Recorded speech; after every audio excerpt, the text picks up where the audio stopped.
to view. And then off.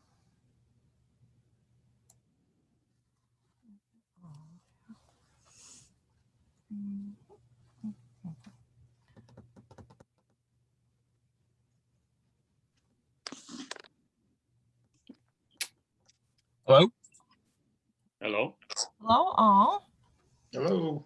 There, it took me 12 minutes to get on the internet to the town hall streams down in Scarborough, but we're on now. Really? Good. Without that, we'd be on just Zoom and the sound would not be, wonderful. Right now, with the town hall streams and the Zoom together, the sound is really good and the pictures are really good. So we're on and all set here. Is everybody present that's going to be here, I guess? So I'm in the town hall office. I didn't know this was a Zoom until Tom Cody was here with me and just told me. So Tom will be a few minutes late. Wow. That's all right. Oh, did Tom, you both came down to the office? Yeah, I never got an email. I just checked all my inboxes. I didn't get any notification that this was Zoom only. Ah, Well, that's interesting. You should have. all right. How many of us are there? 1, 2, Got 3, more people 4, coming. 5. We have 5 anyway. Yeah, Ron is not going to be here, right? yeah, Ron has resigned due to all his professional obligations. He's out all the time working. If I had known Tom was downstairs, I could have run down and given him a computer and put him downstairs someplace. I'm not sure he'd want a computer or not.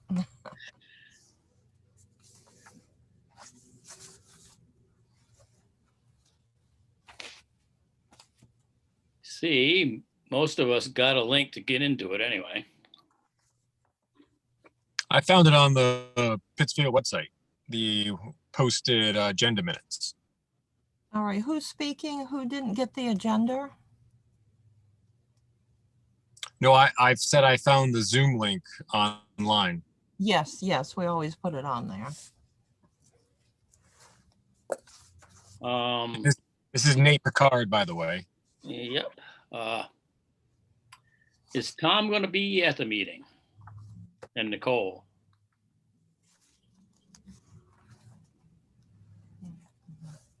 All right, Tom Cody? Yep.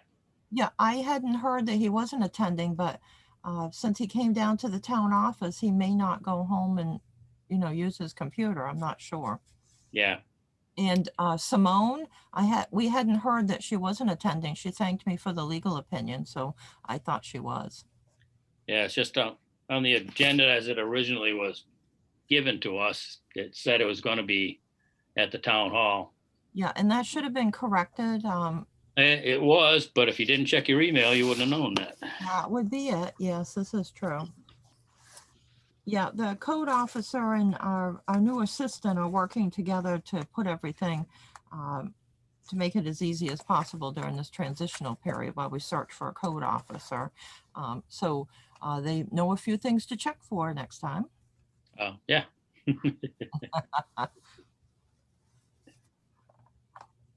Well, this wasn't very difficult at all, I must say. The Zoom link being right on the town hall website made it very easy. I mean, I found out 90 seconds ago and I'm here. So it's not too bad.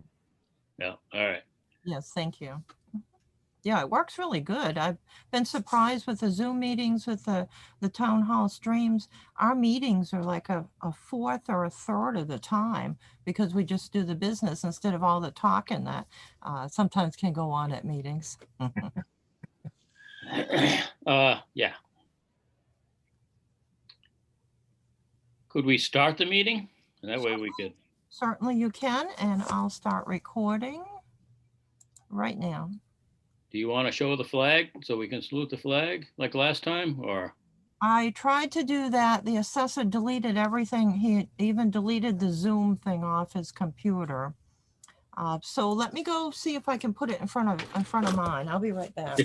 Okay.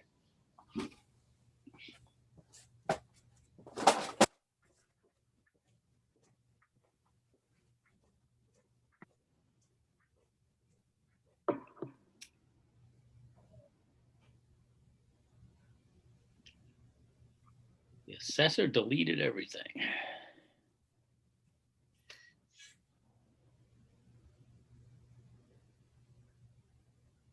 I'm not familiar with town positions. What's an assessor? I don't know what the assessor is right now.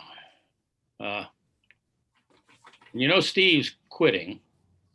Yeah, I heard he's hiring. Yeah. Steve is getting done. Yes, he's needs to retire. And at his age, he should retire and enjoy his life. Yeah, we've got the flag now. Okay, we can start with a salute to the flag. Catherine's holding the flag up. I pledge allegiance to the flag of the United States of America and to the republic for which it stands, one nation, under God, indivisible, with liberty and justice for all. And the meeting can be officially open. Corey, you're going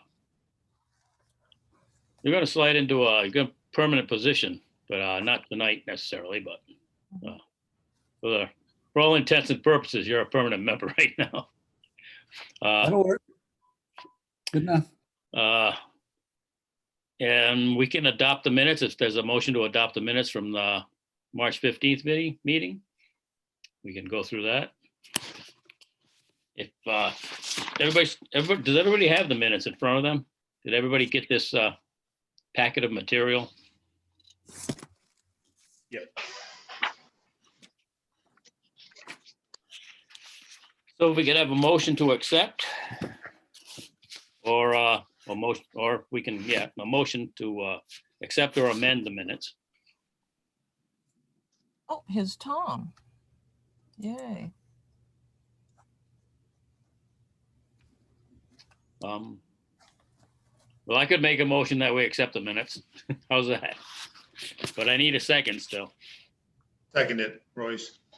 Okay, Brent seconded it. Seconded the motion.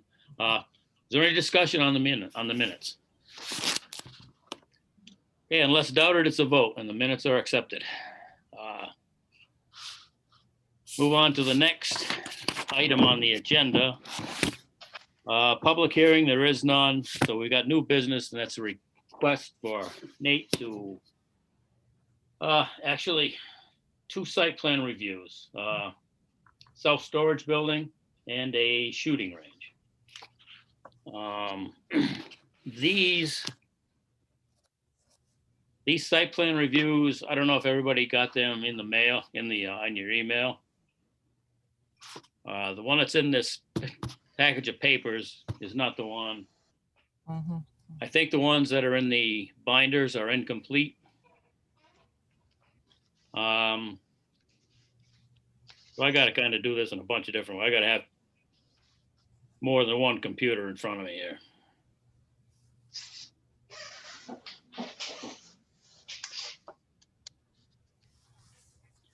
I would like to, if nobody disagrees, go over the storage building first.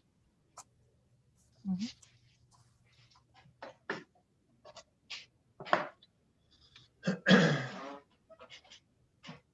I got a question. This is Mark LaGrosse. Yep. Is there a reason why these are 2 different applications under the same developer and Well, it's 2 different. it's under the same property? Does anybody know? Yeah, Anybody but it's curious I don't- about I don't think that? it's connected. Well, we could talk to Nate.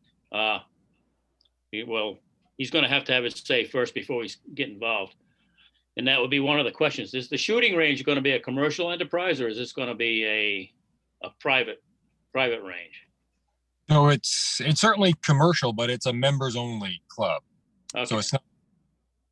And that would be a separate business from the storage units. Correct. It's a different LLC. So we'll have to take them under consideration separately Mhm. because they're 2 different businesses. I think maybe, I don't know if one is more difficult or more complicated than the other. Neither one of them seems terribly complicated to me, but. Chairman, I have another question. Okay, In the in the other part, there's another, I'm seeing some more, a site plan review application for an access road. We covered that previously. That was previously covered? Yep. That access road is, we gave permission for that, not last month. I think it was a couple months ago. Oh, Yeah, so. okay. All right. Uh, Thank you. I guess Which is, I was absent on that, on that whole thing. Yeah, but just for information purposes, it is in the package of papers, so. But the Okay. access road was, you know, I don't know if it's in yet, but we gave permission to have it put in. If you can look at the maps, you can see that the storage units will be on a small section of the parcel. And there'll be an access road leading to a longer, narrower, larger section of the parcel. And that'll be the shooting range. Yeah, I saw that. Thank you. You have anything to say right now, Mark, that'll, Nate, one way or another?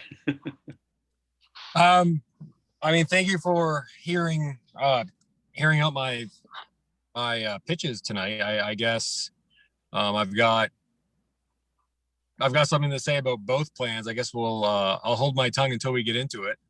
So we're not eating up too much time. But other than that, I'm ready to get going.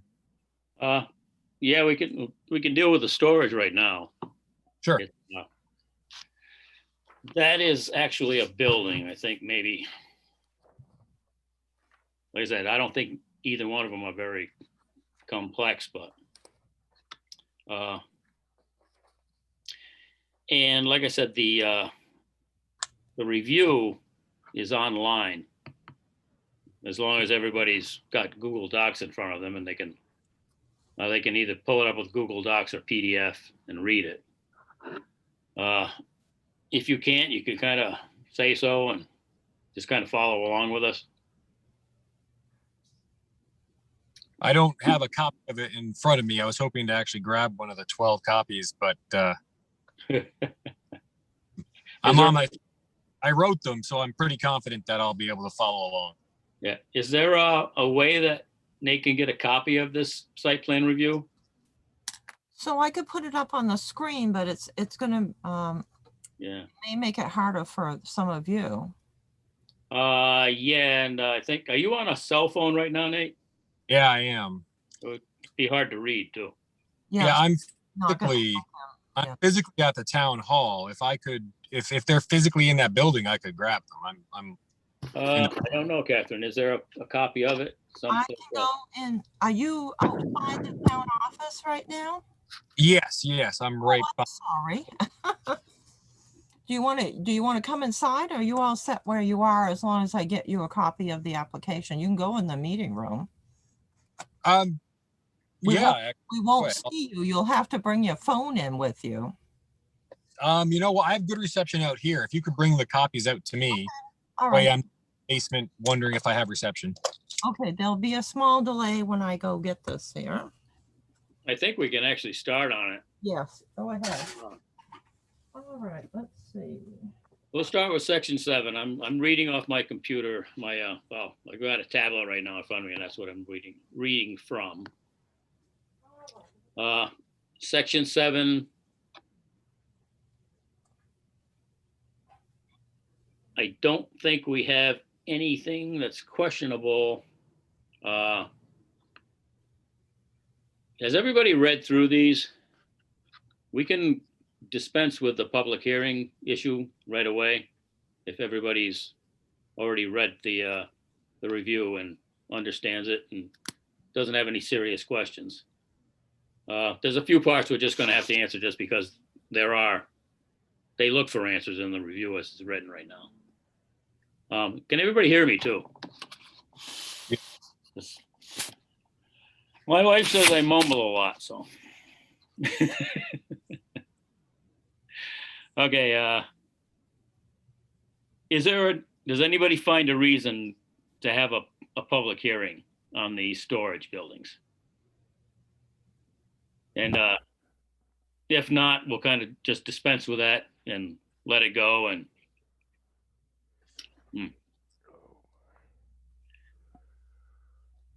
I gotta, somehow or another, I've gotta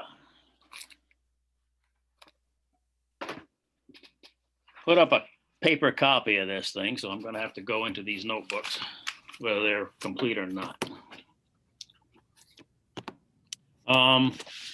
And a site inspection. Does anybody want a site inspection? If anybody does, speak up and we'll.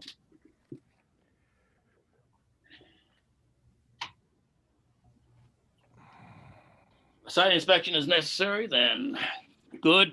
And if nobody wants a site inspection, we'll just get rid of that one too.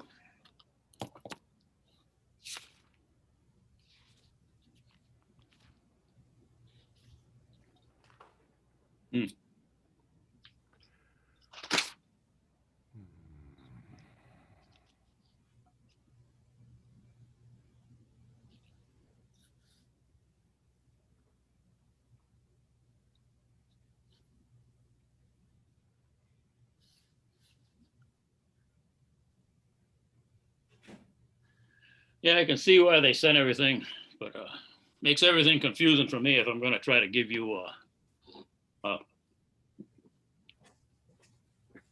a written site inspection and a dated site inspection anyway. Notices were mailed out by the building inspector, I'm assuming, for all the abutting people, well, everybody that owns property within shouting distance of this property. Application fee, I'm assuming, was already paid. Do we need a technical review fee? That's another.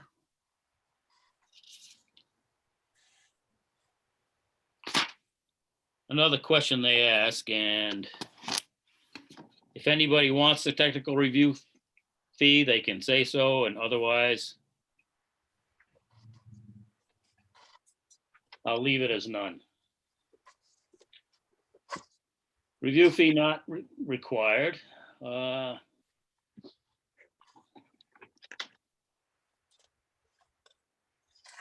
it might be quicker to go with these Zoom things. It was a lot more difficult to try to keep all these shit together. I shouldn't say that because we're being recorded. Property lines as shown on the plan. Does the planning board need any more information about property lines?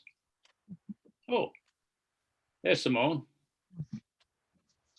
If nobody wants any more information, if all the information about the property lines is sufficient, we'll bypass that one.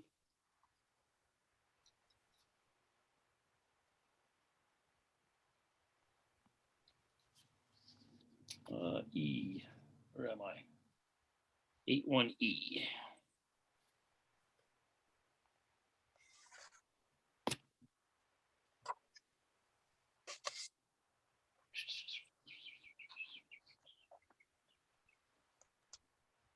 Uh, 81I, it talks about the evidence of the applicant's technical and financial capability to carry on the project as proposed. Does everybody consider that information adequate? Hearing no objections.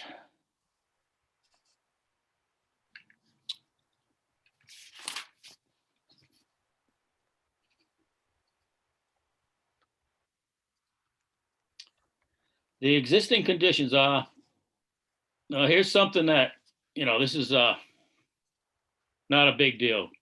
It's zone C4. It's got a CDOC or a CDOD, depending on where you read on the codes. And it appears as though a storage facility would be something we could put into this zone under this particular overlay. So that's not something we have to vote on, but it's just something to understand. It's a rural district, but this is something that doesn't use water, doesn't use sewer. It's just a building, you wouldn't want to put it in the middle of town. It would look, it would be out of place there, so. This is the kind of place where we're gonna throw it. That is 8.2, Section A. And I spent a little bit of time reading this in my code book today, so I could understand it. 8.2B, the bearings and length of all property lines to be developed and source of information. As they're shown on the plan, is this okay with everybody so far? This is kind of a reiteration of a question we had earlier. 8.2B. 8.2C. I don't think this applies. This is existing sewer and water mains that really, and culverts and drains. I don't think it has anything to do with this building. Does anybody have a problem with this, or is information fine? It's good.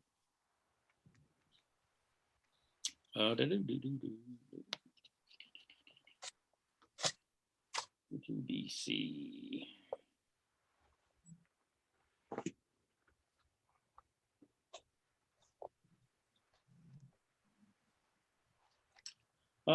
D is the location names and present widths of existing public and/or private streets and rights of way within or adjacent to the proposed development.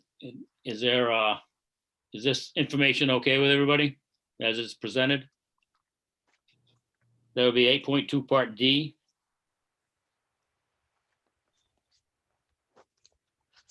I'm writing that's okay. Location of open drains, wetlands, stone walls, graveyards, historical and archaeological resources. We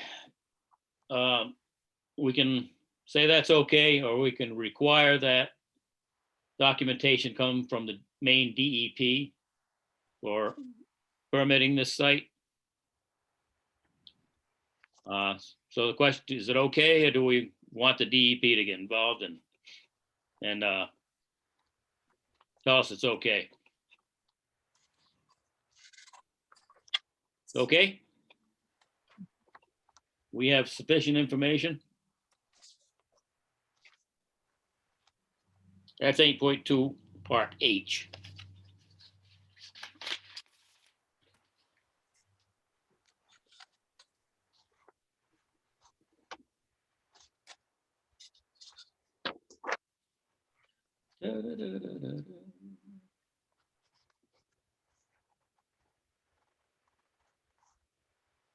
Direction of existing surface water drainage. Do we need information on that? That's not included in the plans? We do not. If it's okay, we'll let that one go by too. I think everything we're doing right now is pretty much going to apply to the shooting range, only to a lesser extent.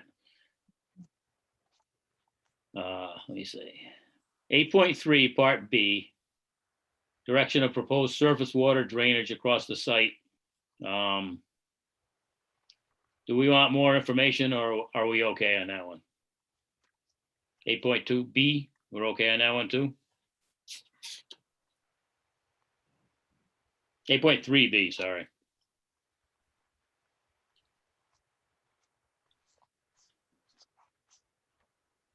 La la la la la. 8.3B, yep.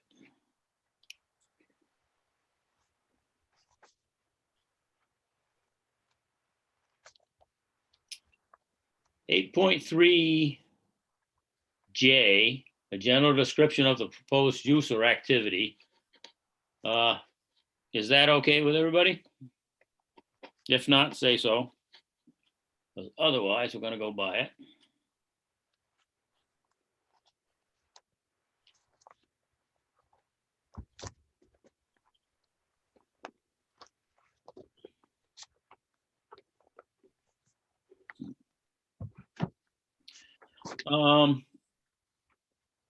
The estimate of peak hour and daily traffic to be generated by the project. It says somewhere all this literature that probably at the peak, there's gonna be 5 trips per hour at peak hours.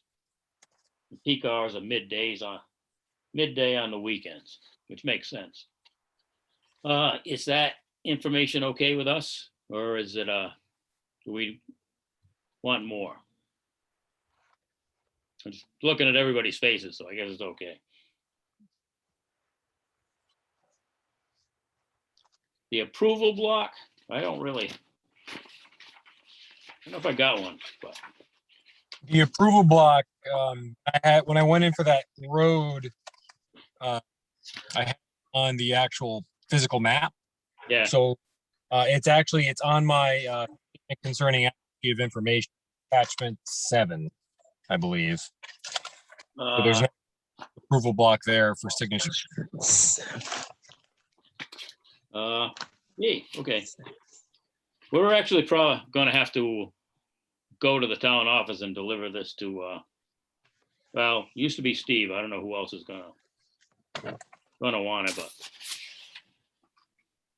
I'm gonna have to go in myself and have a handwritten copy of the review plan so that it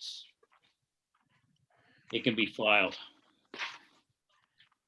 Do we all need to go in to sign, Royce? Somehow or another, yeah, you gotta make it into the town office. Yeah, Would Steve be there, Catherine? Steve is still here. Yes, he's working with us as long as he can. Okay. If not, we have an alternate, so we will make sure that whatever needs to be signed is left out for you. Okay. Mhm. So there you go. So if, Okay. unless take a trip to Steve doesn't have to be there, just, whenever the town office is open, we can go in and somebody will sure. accept a signature. Royce? Yes. Yeah, on the access road, we do have a road entrance permit, right? I think that was covered on the last, It must have been on the last one, yeah. yeah, because, Yeah, I remember approving all that. Yeah, I just wanted to double check. It must be a road entrance permit with DOT. I believe, Nate, do you, got anything to say about that one? Yeah, so the road entrance permit, it wasn't required on a woods road, Yeah. but since if these get approved tonight, I assume one of my conditions of approval would be that DOT road entrance permit. I just Right. I didn't want to go through the rigmarole of a lot of state stuff if you guys are gonna come back and say we'll never allow a gun range in Pittsfield. So, Yeah, but so it'll have to be conditional on getting that road entrance permit then, before we Yeah. can Yeah. sign off on it, right? Okay. So someplace along the line, I gotta find out where it says. I gotta put a note in front of this thing that a road entrance permit from the DEP is. DOT. yeah, DOT. Yeah, DOT.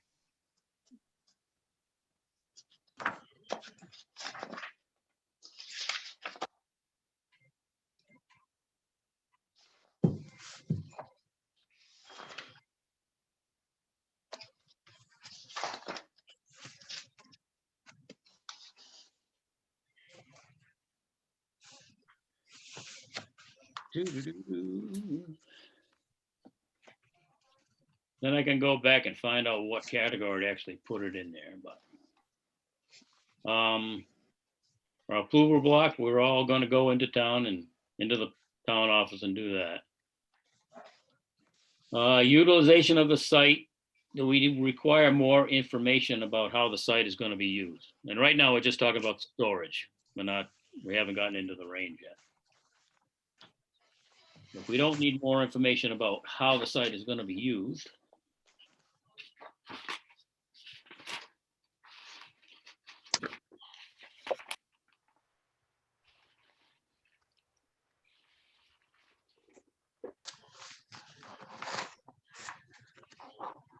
I guess, well, yeah, one of the questions, when we get into the gun range, we're gonna have to,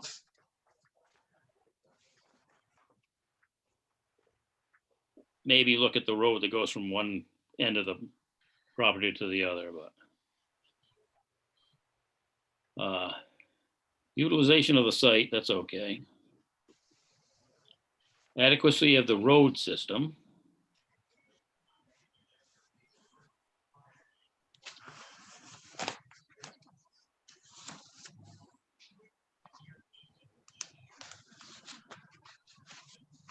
This talks about improvements to the road if it were needed for a lot more traffic than you're gonna have.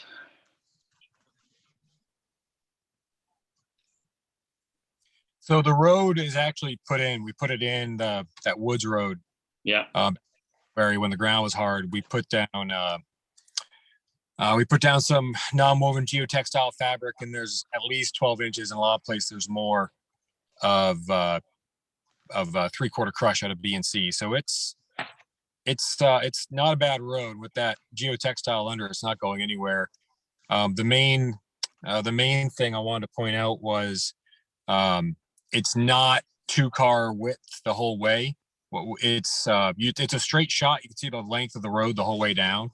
yeah, So what we're gonna do is basically put in like a 20-foot section where you can kind of pull off to one side and let the other car pass at 2 or 3 of those down the way. Instead of doubling my cost of a road the whole way down, I kind of figured for the amount of vehicles I'm going to be having, it's not at this point not worth making a gigantic, yeah.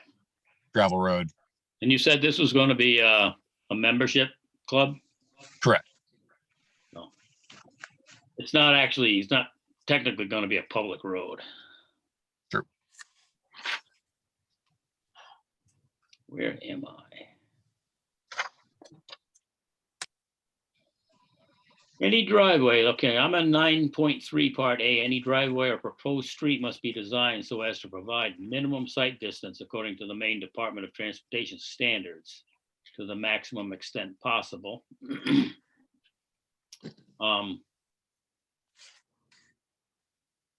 Do we need information about this? I guess when you drive in and drive out, you have vision of the oncoming traffic. Yes. I guess Yeah. basically that's what they're trying to say, so. Do we need information to verify that, or can we just, Well, yeah, it says the DOT should be contacted to determine if the driveway entrance permit is needed. Well, that's how they'll get his entrance permit. Yeah. Through DOT. They'll Okay. they'll check the line of sight. Okay, yeah, And I say, yes, we do need that. yeah, yeah. okay, that'll be covered, let me see.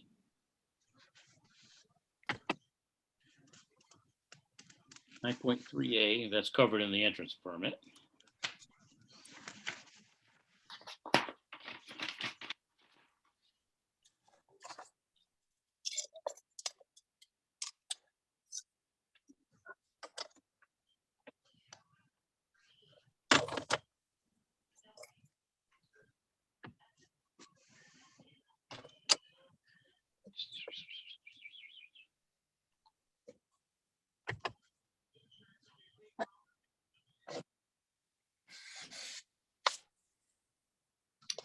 Yep. I guess the whole of 9.2, once the Maine Department of Transportation gives a permit, this would be covered.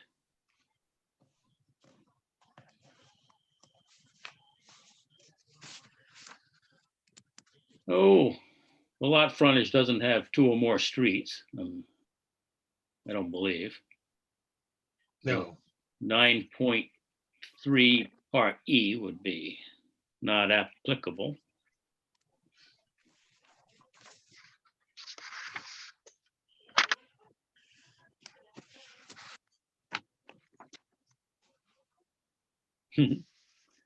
And G, I don't think we're gonna have a traffic tie-up.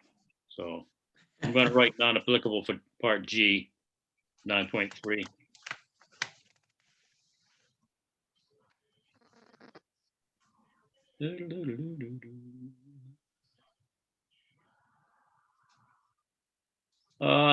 There are no parking areas per se, I don't believe, for the storage units. There's just drive up and places to Correct. access the.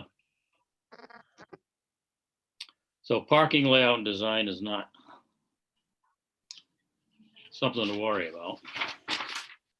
Royce, do you mind me making a comment? Yep, go This ahead. is Joel. I mean, I'm well, just I don't want to throw a spanner in the works. I'm not sure. I sent a load of comments because Steve asked me to kind of verify the findings of fact for this, and it seems like the notes that I made are on the versions that you guys are reading from. There's a number of things that I had comments about, which obviously haven't come up. Okay, well, yeah, toss them in there. Well, I'll just say, for example, that one, what I would need to consider, I think, is the layout of the driveway / parking / turning surface around the building, in order specifically for fire safety, in order to see if fire trucks can get around 360 degrees or near enough 360 degrees of the building for access, something like that. I understand what you're saying. So the building is 40 by 260 and the pad is 100 by 320. So there's 40 feet of clearance or 30 feet of clearance around the entire building.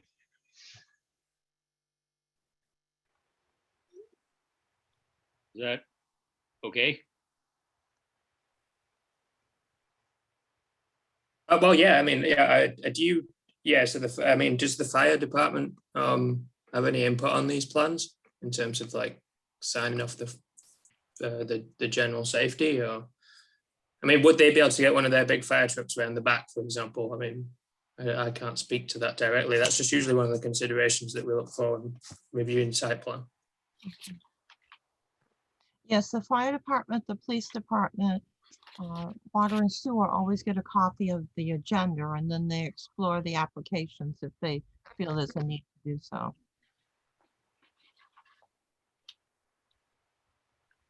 I don't know how much width. Okay, how wide is that going to be a gravel drive around the entire It's building? most likely going to be pavement. Okay, and how wide would it be around Be the sides? 30 feet. So I think that would be kind of enough room to get the trucks in and out. Right. It's 40 feet across the back, so I don't really, it appears as though they'd be able to make that turn if they came in, no matter which direction they came from. I don't know if you have this, we got a little drawing of what it's going to look like in front of us. I don't know if you have that, Joel. Yeah, I got the like this kind of. Yeah, it's just Yeah, a I have reference. Yeah.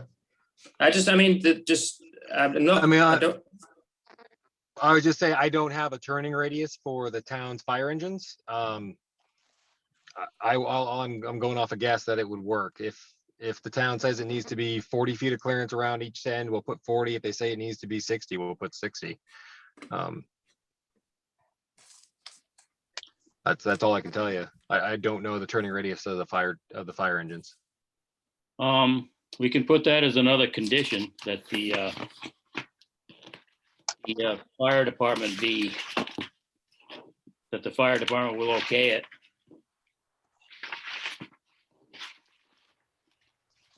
Need an entrance permit from DOT and okay from the town fire department to see that. idea. That sounds.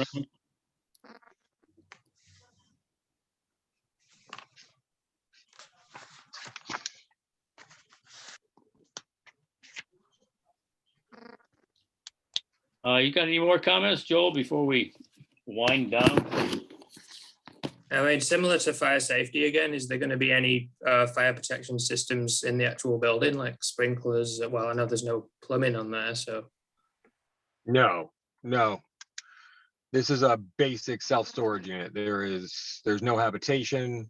There is no code requirement for sprinklers, and we will not be installing them.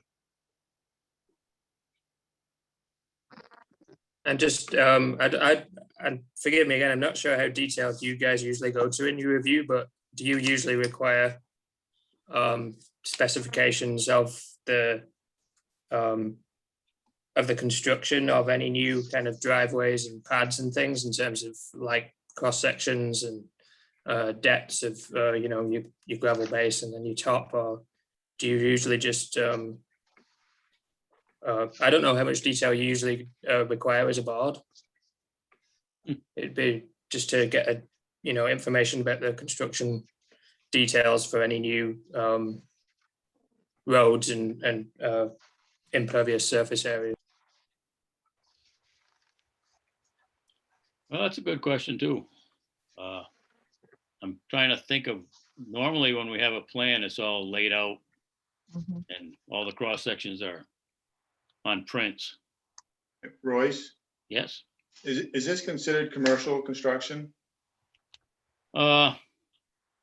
It would be actually, It's not residential, right? not residential at all. No. Yeah, so the code enforcement officer will not be inspecting it. It will be a third-party inspector, I assume. Yeah. Right, so I'd assume it'd go to a third-party inspector to inspect the building construction and materials, I would assume. Correct.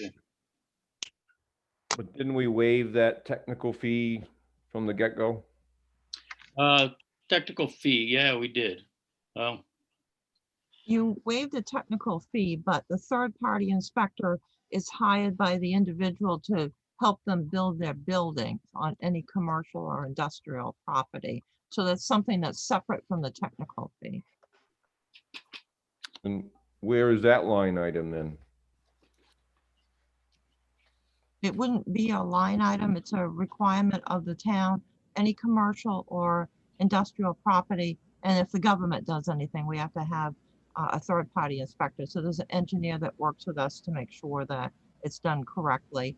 Because the building inspector doesn't have the certificate, and most building inspectors in a town this size don't have the certificate or the training to do the commercial, industrial, and governmental. They do usually the residential.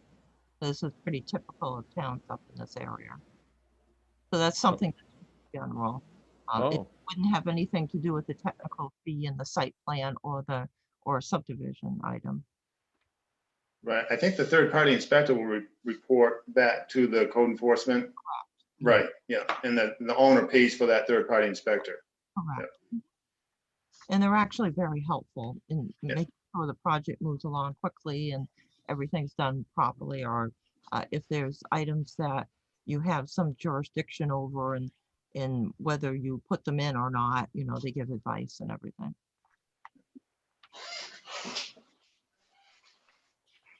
So should that be something that we should specify in this, that, you know, that third party inspector is required? Because we don't have anything documented about that. Well, I do believe it's in the town charter. I've come across it and Okay. every construction, yeah, it's in the town charter, and the construction companies I've been talking to, their PEs, most of them are Okay. third-party inspectors certified by the state.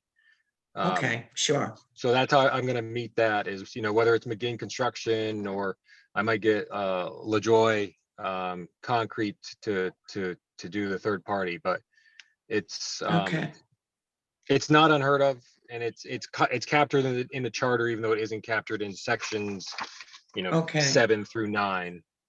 right.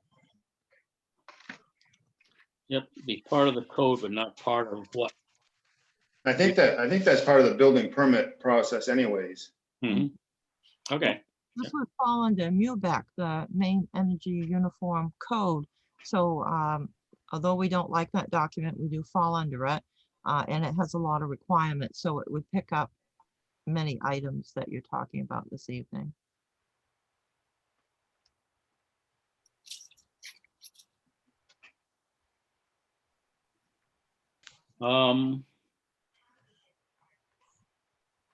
Okay, we were on parking. And we decided that one of the conditions is that the fire department okay the widths and agree that the fire trucks will be able to turn around in case there is a fire. I think the next place we go is erosion control, maybe.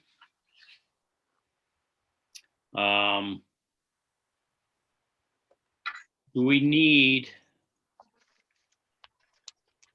any information about erosion control or any, Chairman, you skipped stormwater. where was I? Oh, okay, stormwater management. And pedestrian circulation too, but there is no real pedestrian circulation. Yeah, Stormwater management, is there a stormwater management plan here? Or is it, I think is one needed, I guess? It's under an acre, so I don't think you need it. Yeah, I mean, it's a pretty simple building. I don't know if we really need any, but if we need the information, we can require it and get it from someplace. Otherwise, well, that would be okay too. Erosion control, do we need it? We don't need erosion control, do we? Or maybe we do. They do. They just need to follow the best management practices. That's really just note that. Yeah. There is, yeah. There mean, is a handbook. Nothing's shown here. He doesn't have a plan, a site plan or a detailed No. plan, but Nope. Do we want a site plan? Do we want more information about erosion control and I guess I'm okay. This is Mark LaGrossa. I guess I'm okay with just understanding the layout. It's going to be a pavement. I mean, it's going to show an increase if he did a pre and post on the stormwater. It's going to show an increase on that property. Yeah, so if I can jump in, if you have the physical copies, I did the stormwater analysis, and on a 2-year event, you're talking about an additional volume runoff of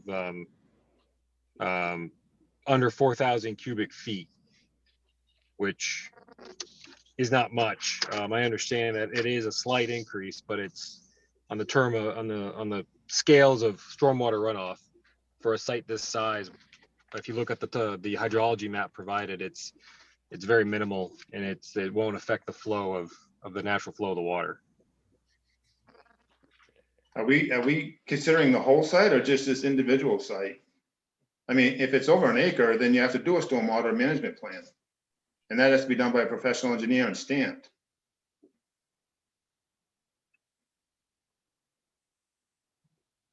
So I'm looking at, Does that sound right, Mark? Well, I guess I'm not sure about the acre, Brent. I just know that there's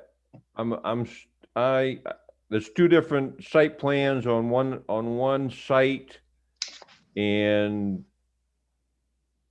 this building's going in there, and I just know that it's a wooded area, and I know that there'll be a point of that there is an increase because you got impervious area going on wooded material. So, and I know that there can't be any increase. There's not supposed to be any increase occur Right. at the property line. Am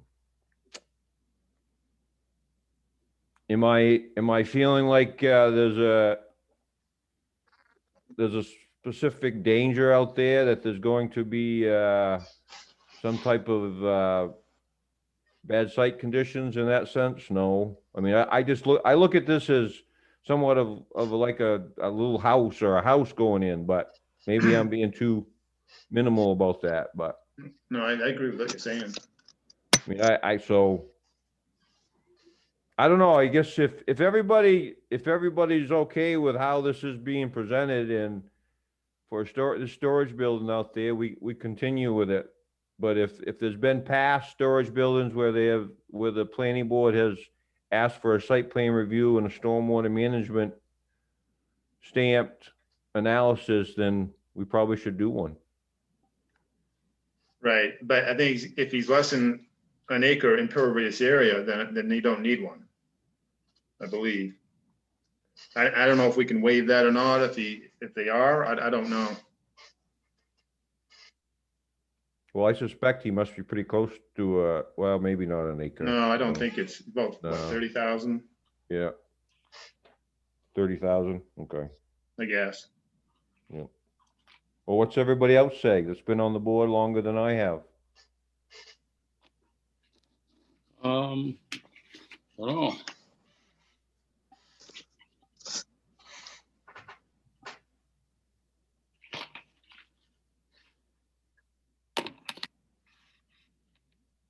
So if we have a review, we'd have to have. Yeah, I guess that's a question. Is the whole property doesn't have to be reviewed. It's just where he's building on. Well, I think that whole parcel needs to be looked at, will have to be looked at, because it's all continuous, in my experience. Yeah, For stormwater management anyways, it won't be just, you can't just take that little bit there and depending on how things, the gradient works out there.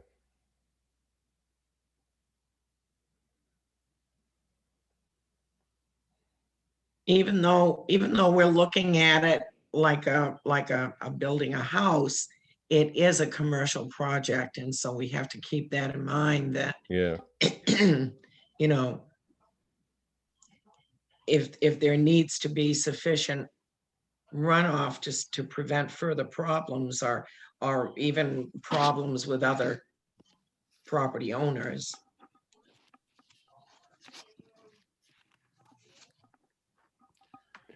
so it says in our well code, then we should stick with the ordinance and make the applicant do an official stormwater management analysis. it's, I guess that's kind of, if you read it closely, that's what it would say, isn't it? And I assume you get, like Mark said, you gotta consider the whole property, right? Including the firing range and the storage facility, right? Does that sound right, Well, Mark? That's what I was thinking. Right. Well, that's my assessment, but I've been out of it for a little while in the sense of analyzing that stuff, and depending on how that all slopes, probably that the drainage analysis on the back part of that parcel probably does not mix up with the front parcel at all anyway, so it's probably two different points of analysis anyway. Right. And if he's under the square footage in it, then it should be okay, shouldn't it? I guess I don't Yeah, but know. I probably just to do that is if everybody can't, in the speak up in the sense of knowing really how to proceed, we should proceed as him going through and looking at it with a engineer and have the engineer analyze it in whatever capacity it needs to be analyzed and give a statement on that and be done with it. Yeah, because I think the ordinance says we cannot waive that, right? If it's over that square footage, then we cannot waive it. I'd have to dig into that more to. Yeah, I'm pretty sure, because I've looked at that. Well, we could require that, we get. Well, I think it's just like what Mark just said, if he has someone look at it and say there's less than that Sure. impervious area, then it should be okay. But get that by an official engineer. Hmm. So we could, Joel, do you have any feedback on that? Oh, there you go. Sure. Because they're two separate applications, then I think each development area should be treated separately. So, the front part of the parcel where the storage unit is going is one part that would technically need to look at stormwater, and because that'll have more impervious. The other one on the shooting range on the back is separate. Obviously, it doesn't need a stormwater management plan from DEP. It's not enough. It's not a large enough development to trigger that. My general thought is that it wouldn't. I don't think it would rise to the requirement for a full engineering report. I think that we could do with some assurances and plans for making sure that that there won't be too much water draining off the site in inappropriate ways, and whether that be and how the applicant might potentially kind of prevent that happening via the site design or installation of maybe ditches or swales or something. So who could we contact to, if we need more information, where would we go to get this information, if not to the DEP? We would have the applicant get an engineer to do a review, but it doesn't sound like it needs to be a full TR 55. Mm. You just. No, I need- think if the applicant can give their present their information, I mean, I don't think it really requires a full-on huge stormwater analysis report for this size of development. But if they can just speak to it in more general terms and perhaps do do some limited analysis of the site by literally looking at the topography and saying, this is the way that the water drains now. And as a result of the proposed development, this is the way that the water will drain afterwards, and to make sure that there isn't any significant impacts on any neighboring property. Like I said, I don't Yeah, think so- it. Absolutely, I can actually speak to that. It sounds like not everyone has the full package that was put together, because there is a hydrology map with topography, and there is a stormwater analysis calculation that I did myself. I have an engineering background. It's not a very difficult calculation. It's under 4,000 cubic feet. And it is under the acre, which is the trigger, the 1 acre requirement for the stormwater analysis. So that's why I didn't get the full engineering analysis completed. But what I can say is that if you look at the topography with the hydrology overlay on it, which is attachment 2, and you reference that to attachment 1, which shows the relative location of that parking pad, you can see that the drainage will continue down kind of on that that northwesterly slope going to that little stream, as it always has. Mhm. And one of the natural things that's going to happen, there will be a little bit of a landscaping done for curb appeal around the perimeter of this, which will add natural stormwater buffering. Yeah. I'm perfectly fine adding that to my statement, my conditional statement that I have already signed. I can add something to that. I guess all I can say is that it's under the acre requirement for full stormwater analysis. It's runoff. When you're talking about stormwater analysis, its runoff is quite literally negligible. But that being said, we will have consequence of the kind of curb appeal improvements. There will be some natural stormwater buffering added. So the ordinance basically suggests that the planning board has to be happy. You guys have to be happy that that the stormwater management is taken into consideration. It doesn't actually say that, because of the size, it doesn't actually say that a full detailed engineered stamp report is required. Just that the planning board have considered the stormwater management aspect and find that it won't have any negative effects. Well, Nate is right. If it's under an acre, you don't need it. So, And yeah, I would think that I mean, I certainly would be happy with his statement, just what he just said. He does have the background to make that statement.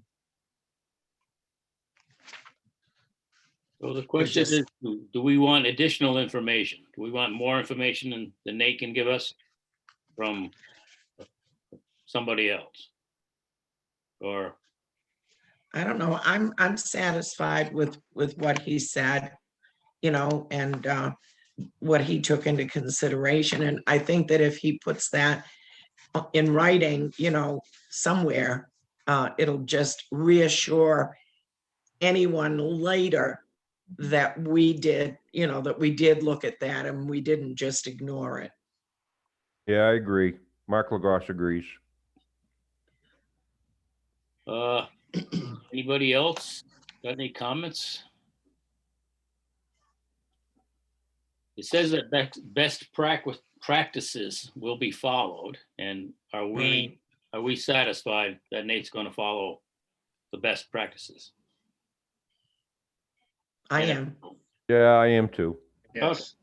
So, Yeah. I So guess all I'll say, if he ends up adding another storage building, or if Correct. he comes back with another proposal that, that will trigger a more in-depth stormwater management type analysis All right. in this parcel, I think that would be in a more in-depth, site plan review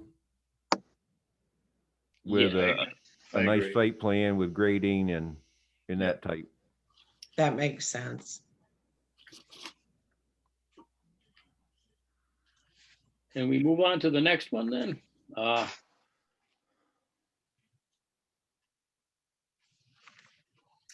The natural features, is there any issue with what's going to happen? Do we need any information about the maintaining the natural features of the site? I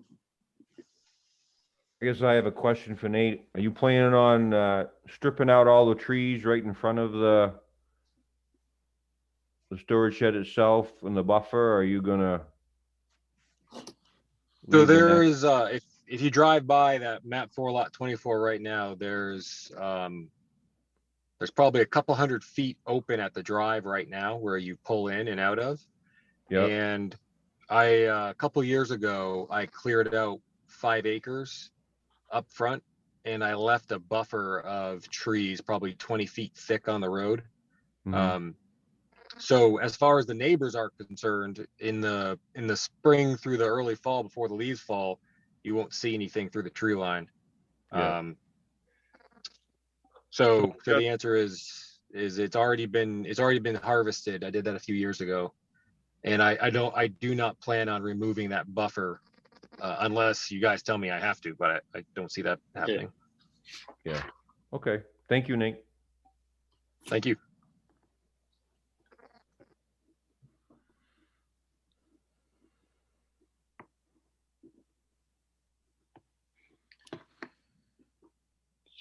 Natural features, groundwater protection, water quality.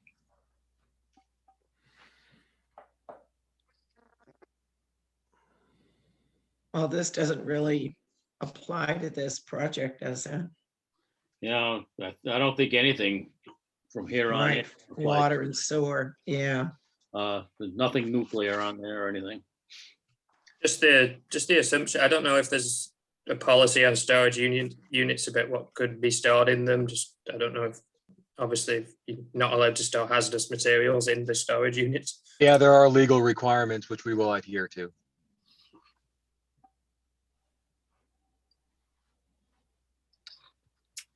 Technical and financial capacity, do we, is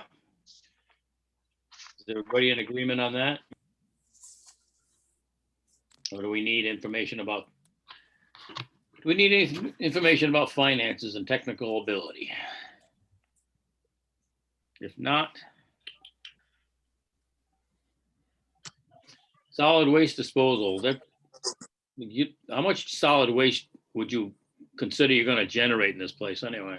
It's just that unless somebody doesn't pay their bill and, just have their stuff hauled off maybe.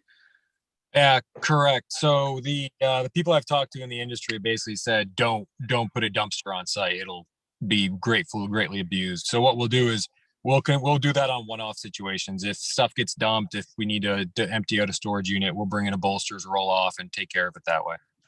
Okay. Everybody satisfied with that one? Sounds good.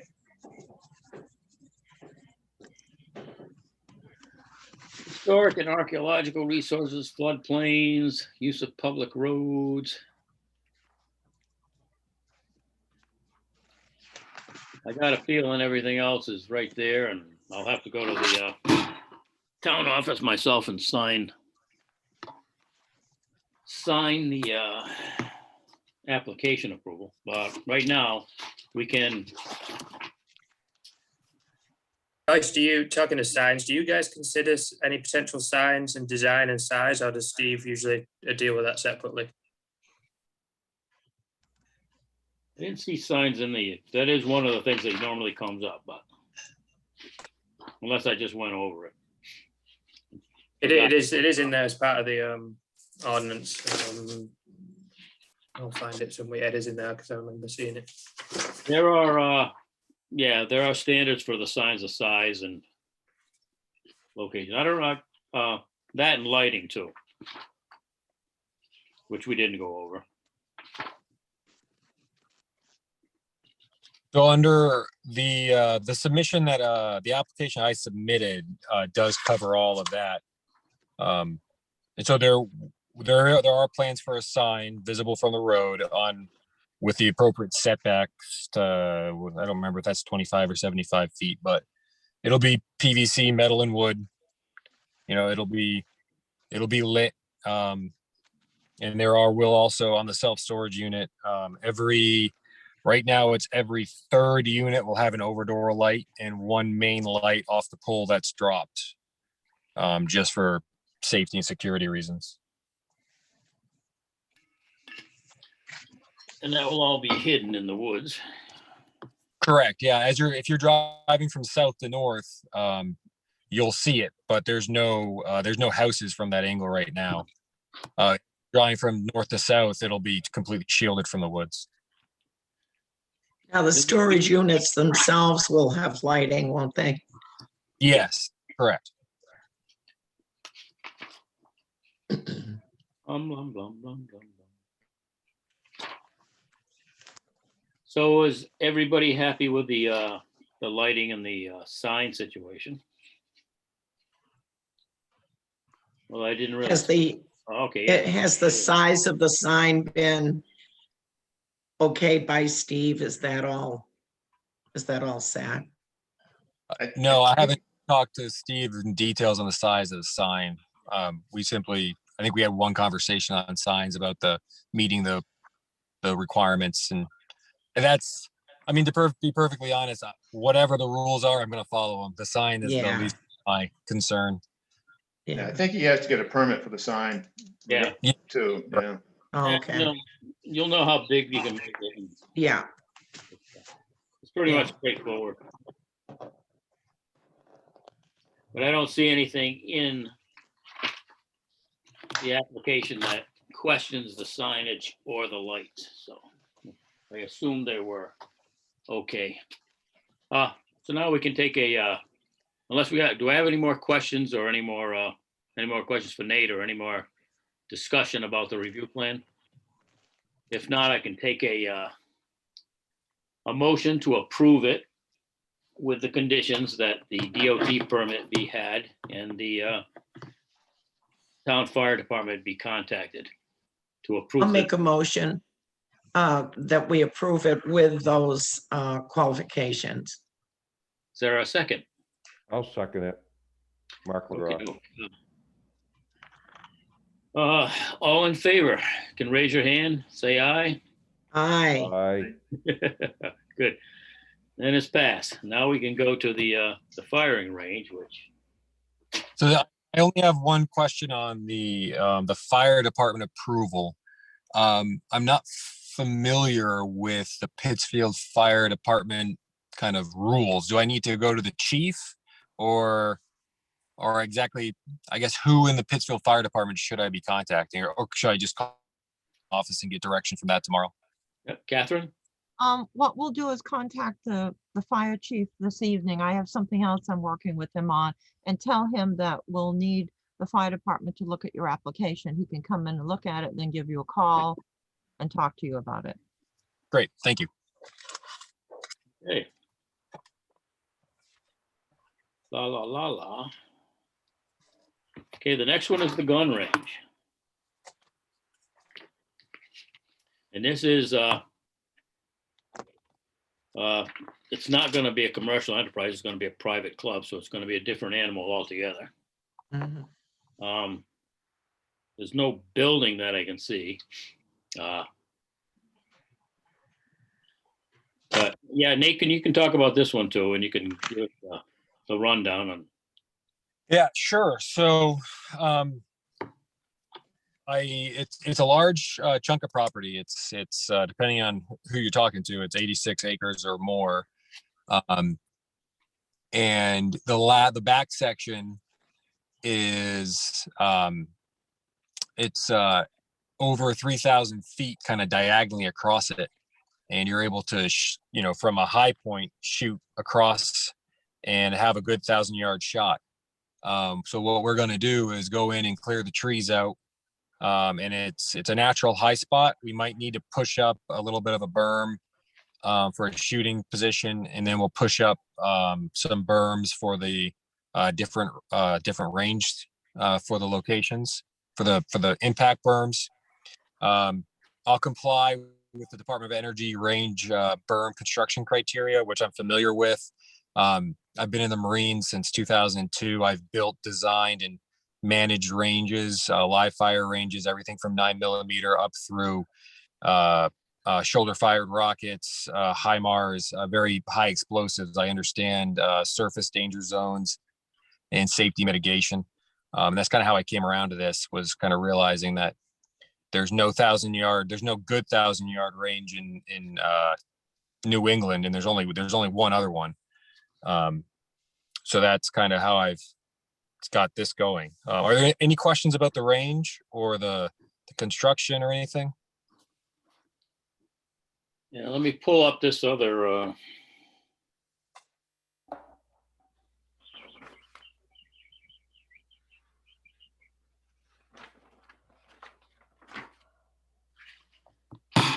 See if there are any questions on the application that I have to go through.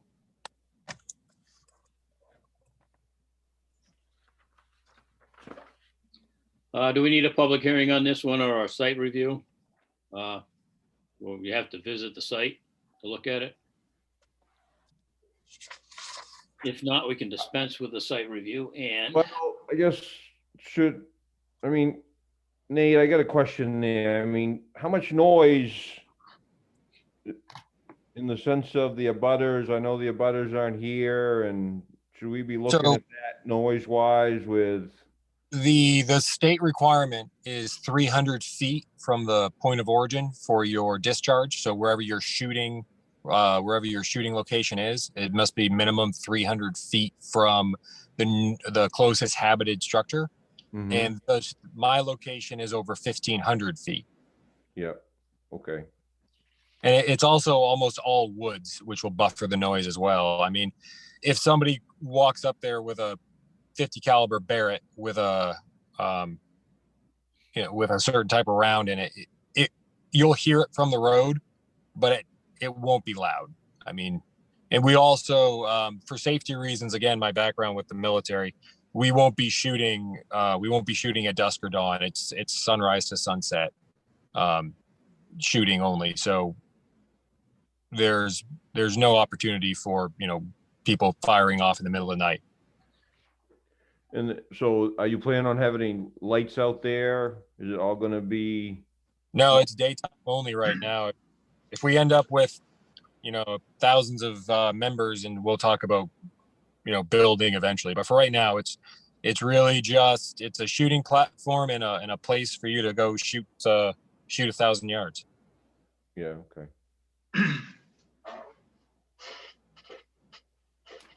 Yep. So really the magnitude of the people going to be there is really on the weekends, probably. Correct. Yeah.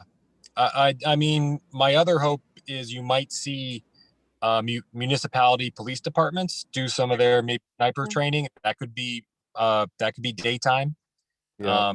work hours, but I think the majority is going to be, Saturday afternoons. Yeah. Yeah, Royce, it's Tom Cody. Yep. Can you hear me okay? Yep. I've been contacted by 2 or 3 budding landowners besides myself, and there's quite a bit of concern about a gun range, both noise and safety. So I think a public hearing would be, quite helpful. You think a public hearing would be helpful? Okay, we can revisit the public hearing issue. Yeah, I've had trouble. I thought there was a meeting in town tonight, and I've had trouble with tonight audio and visual. Yeah, I saw you there, but I didn't hear you. Well, I've had Okay, let me see. There's Tom, how close is this property to where you live? Or you still there, Tom? Okay, sorry about that. My personal house is probably half a mile, but my sister and brother-in-law and two or three others are, Yep. basically this abuts right up to the back of their property. So when there is hunting during hunting season, it's quite noticeable on the shooting in that area. Okay. Thank you. Yep. Okay, well, we can revisit the public hearing option. Royce? Yes. Yeah, I got a question for Nate. Is that the railroad track at the back of the property? Correct, yes. Is there any issues with the railroad? No, I looked into the railroad requirements. They actually have some funny standoff requirements of 8 feet. And I think that's designed for like the old time when they had swings that would go out and fill up engines, boilers. We're well outside of any buffer zone of the railroad. Thank you. Yeah, but you are shooting towards the railroad tracks. Yeah. Correct, yeah. The state of Maine law requires a point of origin and point of impact be on your own property. Well, I hope the impact is on your own property. Well, that's the reason why it's a members only club.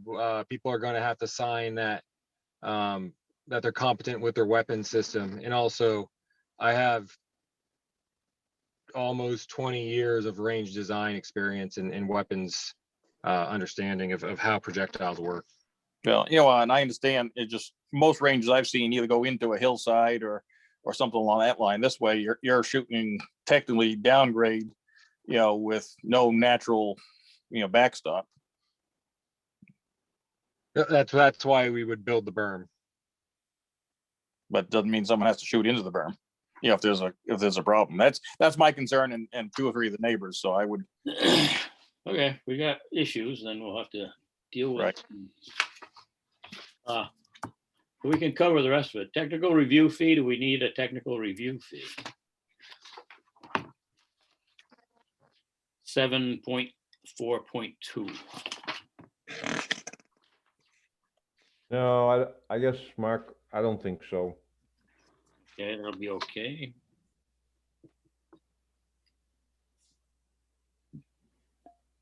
Submission requirements, you've got 12 copies of the site drawing someplace.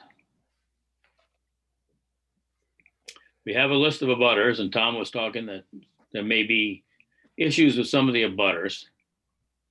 Property lines, are property lines okay for this part of the parcel?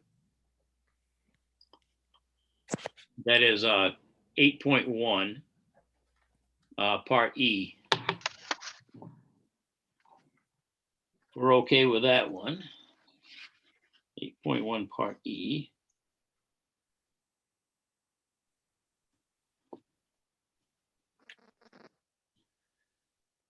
Deeds.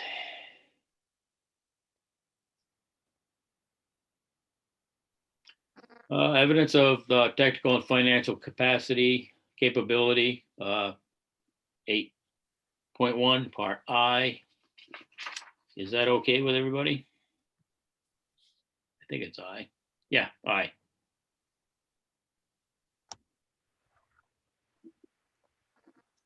In the binder, it says this gun range will take minimal upfront capital. It requires a day of work with a dozer and a loader, 70 yards of sand, and 100 feet of drainage piping and geotextile fabric.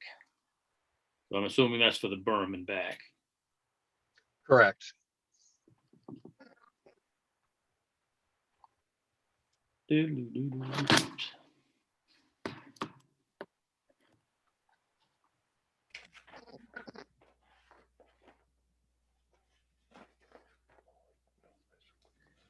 Okay, and it says Part K, an affirmation signed and dated by the applicant that the information provided in the application is correct and that the proposal, if approved and built, shall be constructed and operated in accordance with the standards of this proposal as approved and all conditions of approval, if any. Says the applicant should provide a letter saying that everything is as you say it is. And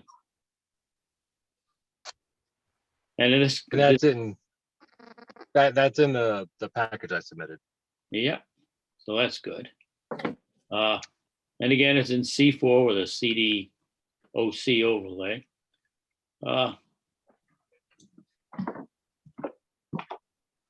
Yeah, and then again, it asks for the bearings and length of all the property lines. Do we need any more information on that, or is that okay? That is part 8.2B. It looks good.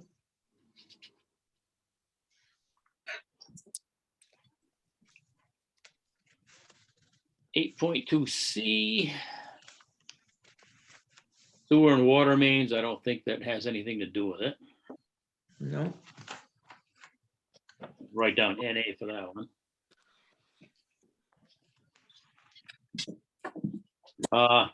Location names and present widths of existing public and or private streets. It's going to be in the back of the property and it's going to be basically away from any public road. So part D is going to be okay. now is this the road to this shooting range going through the property that the storage buildings are on? Is that how this is set up? Storage buildings. Yes. Yep. Was that yes? Yep. If you look at, Okay. well, this in attachment 2 in the binder, Yeah, it shows you the small part in the front is where the storage building is going. And then we approved the road a couple months ago, oh, yes, yeah, and that'll go to the back, and that's where the range is going to be, is in the back, that long section. mm-hmm.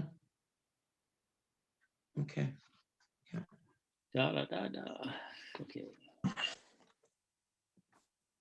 Brad, Somebody speaking?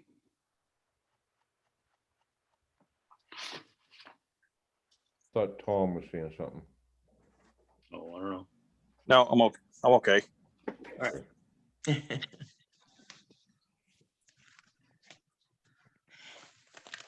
Now, these people that are all listed as within 250 feet, have they all been contacted for comment or objection or? I don't know exactly how that's going. I'm going to have to talk to Steve because, and I don't know if everybody that has a budding property is given a link to this meeting. So, I don't think they were, because I never got a notice till late today. Ah, it's going to be kind of difficult to comment if you don't have a link. It's just makes sense. well, I couldn't find the link in the literature that I got in the emails, but I went out on the town site and Yeah, I got the link there. yeah. So everybody else, Yeah. there was a link on a piece of paper in the package. Yeah, the problem with that is you can't link on it, Yeah, When you go on the town site, you can just click on it. okay. H.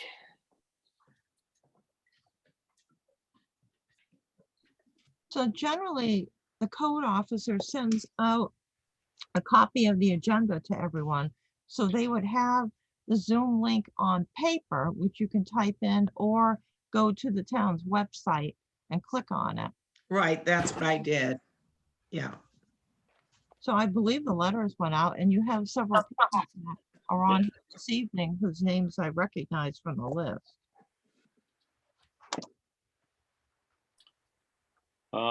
Yeah, you could copy it off the paper or go to the town website. yeah, it's easier to click on it rather than make a mistake in that long, putting in a wrong letter that'll just not work. Well, It would be handier next time if we could all have it in an email before the meeting. Yeah, actually, if the town just put it into the agenda somewhere, we could have it online. all right, I do that for the town council. I'll help the code officer and the assistant to do that for the regular planning board agenda. Thank you. And if you get the agenda in the mail, then you click on the link. Yep. That's why I do mine. Does anybody need any information about sand and gravel aquifers, historic and or archaeological sites? I don't think so. Now, what is the, I'm trying to think of what waste will be generated, you know, the casings and stuff like that. Do people pick up their own casings and take them home, or? A lot you of know, people do. They self Yeah. reload and they'll do that, but what we will have is a regular maintenance routine. We also have to register as a hazardous waste Generator. generator because of the Yes. lead. And the Okay. easiest thing you have to do is you do a pre-site lead test, and then once a year you do another lead test. Okay, that's what I was wondering. Yeah, Yeah, good. so I have friends in the industry, thanks to the military. I'm also doing it on military bases. The order of magnitude of rounds that need to be fired, it would be a lot. It would be, I'd have a lot of members in my gun club. We're still going Right. to register. We're still going to do the lead tests every Sure. year, but I would find it highly unlikely that we would produce that much. Sure.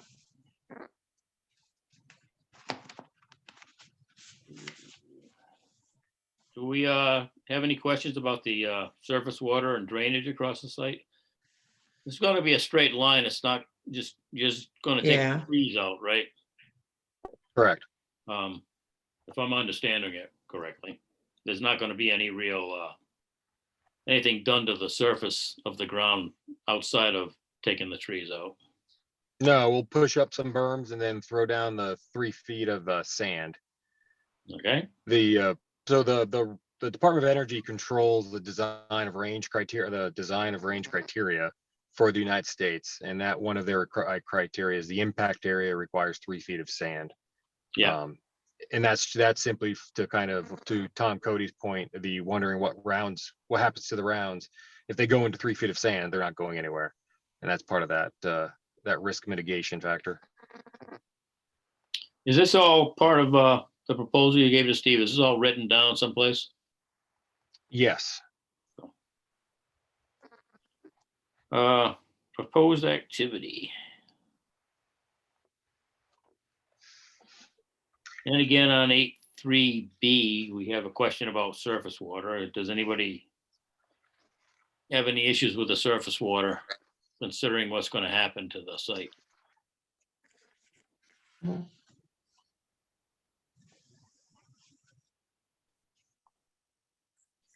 Let me see if I can try to keep my. Somewhere along the line, there's got to be paperwork passed in, so. If I look a little unorganized, it's because I'm trying to do two things at once. It would have been a lot easier if the binders had the site plan review written down, because Yeah, then I wouldn't right. deal with it. Now, I noticed, I think I might be jumping ahead, Royce. Are you beyond 8.3? 8.3B is where I stopped. That's right where I was going. Yeah. I noticed that there are gonna be porta potties. Are those just gonna be the rentals that somebody drops off and picks them up and? Correct. them Yeah, off? that'll be the easiest way to handle it. Sure, good.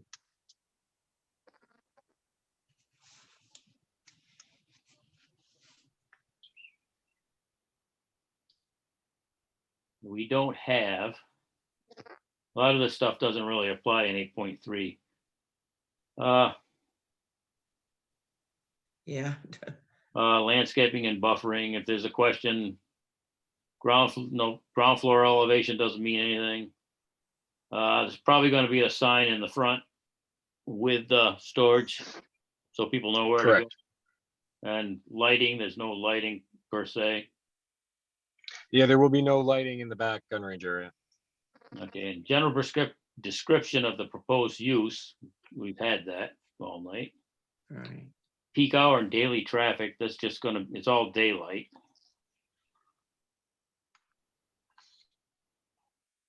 And probably weekends. Maybe weekends, we don't know. I would think so. I Yes, know a lot of friends that correct. go shooting on the weekends. The approval block, we're gonna have to do that same thing. We're gonna have to sign the approval block with the storage buildings and this Right. this review too. Utilization of the site, information is adequate to everyone on 9.1. Yes.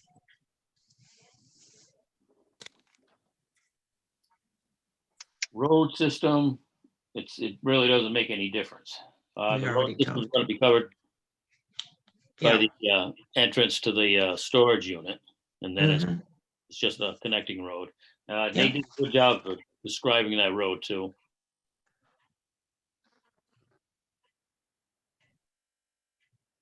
Financial responsibility, we don't need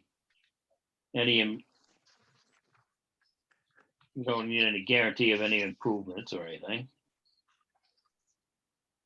We don't need the DOT permit for the like I said, the DOT permit for the storage unit is going to handle whatever we need for this for the shooting range. Yeah.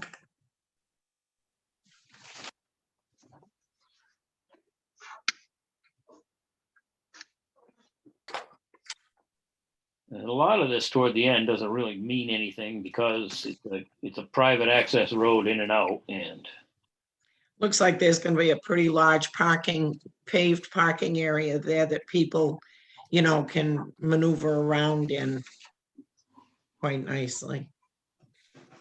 Yeah, the one in the back will probably just be gravel, yes. Okay, yeah, but it's still, it's for the amount of people we expect to be using it, it's more than enough.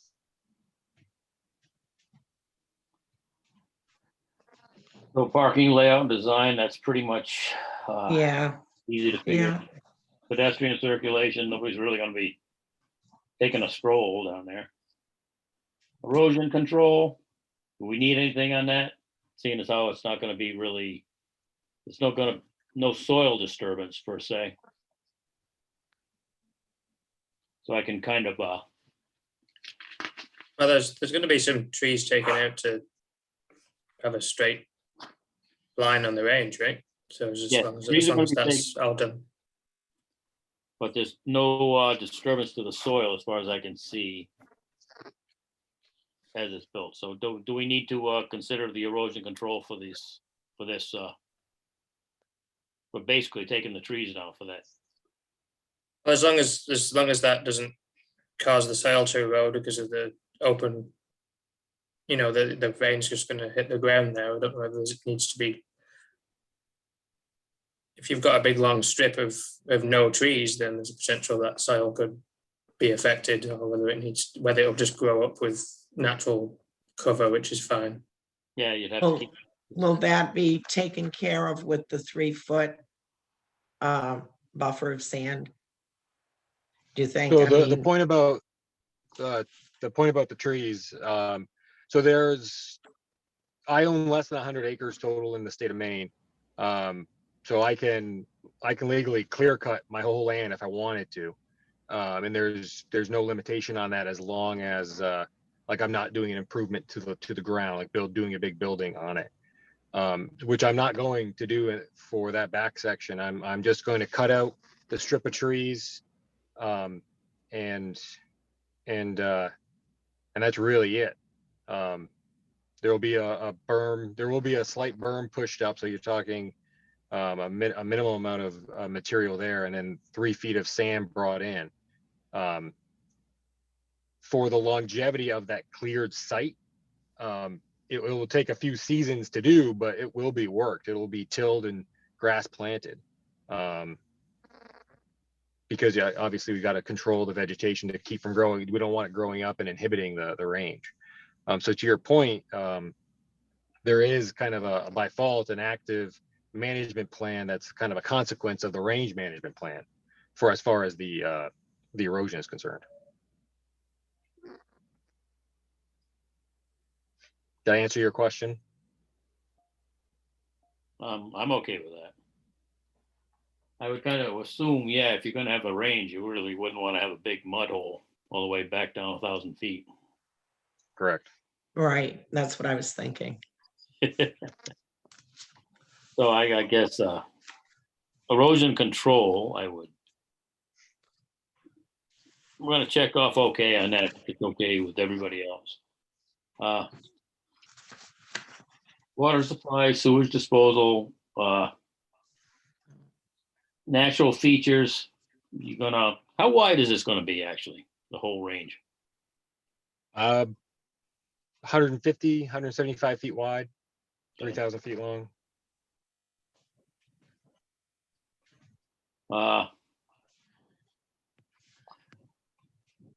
So has anybody got any questions or issues with natural features? Because that's what it is. It's going to be an area cleared.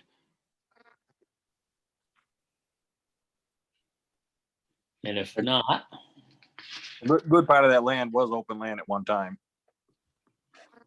say that again, Tom? A good part of that land there was open field land 50, 60 years ago. Yeah. Okay, well. It actually probably won't be exactly like a field, but it'll be close.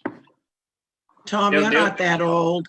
No, well, when you're old, I'm older than you think, but The only 40 years, the- yeah, 40 sorry, years the ago, only- when I moved here, you could walk through there quite easily with just a few alders at that point. The only natural feature that's shown on the maps is the stream that just runs through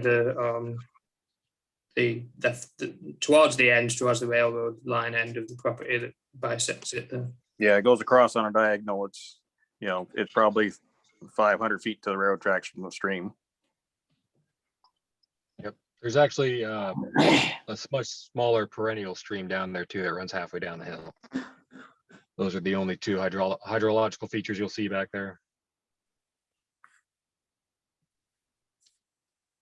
I think you already covered the hazardous materials section of it. Because that's going to be, is that do you have to get permits for that? You have to register. That's all. Does anybody ever come inspect that? Yes, so the gun range owners I know are not in the state of Maine. Maine might be different, but I know in a few other states, it's not an annual inspection. It's kind of you're on I think one of them's like a 3-year cycle. They kind of get around to you. But no, yeah, you're not, there's no permits involved. You're simply registered as a hazardous waste producer. So in 916, that's actually, yeah, okay. It asks if the information is sufficient. And unless somebody doubts it, I'm going to say we're okay on that one. Shoreland. Oops. Solid waste disposal. Is there any solid waste disposal here? Probably not.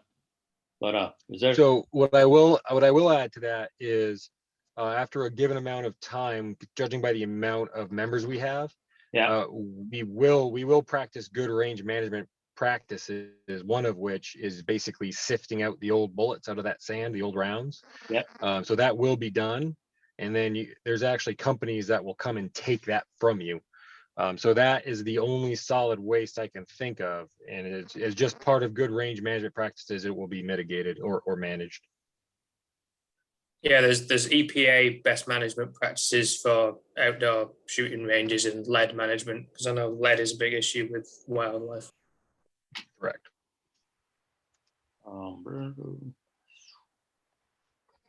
I don't think we don't have a historic and archaeological resource problem. I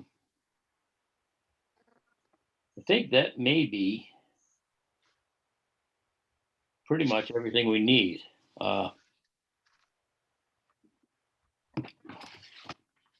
So if I can just add something to Tom Cody's concern about the impact and the nature of a range. I completely understand the concern of the neighbors. I would just like to point out Scarborough Fish and Game, they have a 600-yard range, which is obviously it's 600, not 1,000, but it's still considered long distance shooting in the sport of shooting. And their impact area from where that range hits is a fraction of the distance mine is to the closest neighbors, and they're right in Scarborough. So with good range design and good berm design, and also being a private club where not just anybody can come in and shoot any gun they want, the risk is effectively mitigated. I just want to kind of throw that out there as a way to maybe calm some people's concerns. Well, I think, risk was part of it, but I think the biggest concern was the noise issue. Because when there is shooting in that general area, because it's quite a popular deer hunting area in the fall, and in that area, it's quite noticeable when the shots are going off. So it's one of those things that 2 or 3 of the neighbors approached me when they finally got some paperwork and said they really weren't thrilled about listening to that all weekend. It looks like No, site plan review itself doesn't necessarily consider noise, but the Pittsfield performance standards in the general land use has a brief section on noise. It's page 1329 of the town code that talks about measuring decibel levels at boundary lines. That's the only thing I could find that might regulate any potential noise issue. What's that section again? It's section or page, I guess, 13-29, which is in the general performance standards across all land use areas. Okay. Well, I haven't read it, so I have to. It's very brief. It's 1 paragraph, but it talks about decibels at boundary lines and noise not exceeding, but equal to, but not exceeding during consecutive 8-hour periods. I don't know if it's directly applicable to something like this. It might be talking about a more general continual noise, but that's the only reference to noise regulation I can find in the ordinance. Okay, so I guess the question right now is whether or not we want to throw it out for a public hearing and give a chance to the people who may have complaints to voice their concerns, air their concerns. I thought we already made that decision, Chairman, that we were gonna do a public hearing. Well, just solidify that decision. But the board should vote according to the procedure, the administration of the site review process. Yeah, Tom was couldn't say anything when we were talking about it earlier, but when he got his audio back, he said there may be concerns. There may be people that would have things to say, and like I said, we don't have anybody. Any of the abutting property owners are not here tonight, Besides myself. besides Tom. Yeah. We had 2 earlier on, but they got off after the storage building. Oh, really? Mhm. Yeah, I saw Dave Quinton was on there for a while. Was. Mhm. Yeah. Royce, Yeah. I have a question or two for Nate. Okay. on the safety issue, Nate, what do? Do you fly a flag when the range is in use? Correct. So what we're going to be doing is, I'm not sure if anyone's ever been in the Marine Corps or the Army. I was in the Army. All right, so you're probably used to red flag, green flag Yeah. conditions, right? Red flag means you're hot, green means you're cold. So we're going to be using a flag communication and a hung sign for members downrange. And there's going to be a process that if you violate, you'll basically give up your right to be a member, because obviously safety is paramount. And the other nice thing about the nature of the range is that it'll be very easy. Ranges have good visibility downrange, right? You have to make sure you know what you're firing at, and people will be seen, as well as the signage. That's the Well, intent for that safety control. It's more involved than that, obviously. There's more steps to it, but generally speaking, we'll be following a military style control of range. Will you be able to see that from Route 100? I'm just talking about, I know it's private property and people on the range, that's fine, but people that may be abutting or out walking in their woods that would know that range is hot,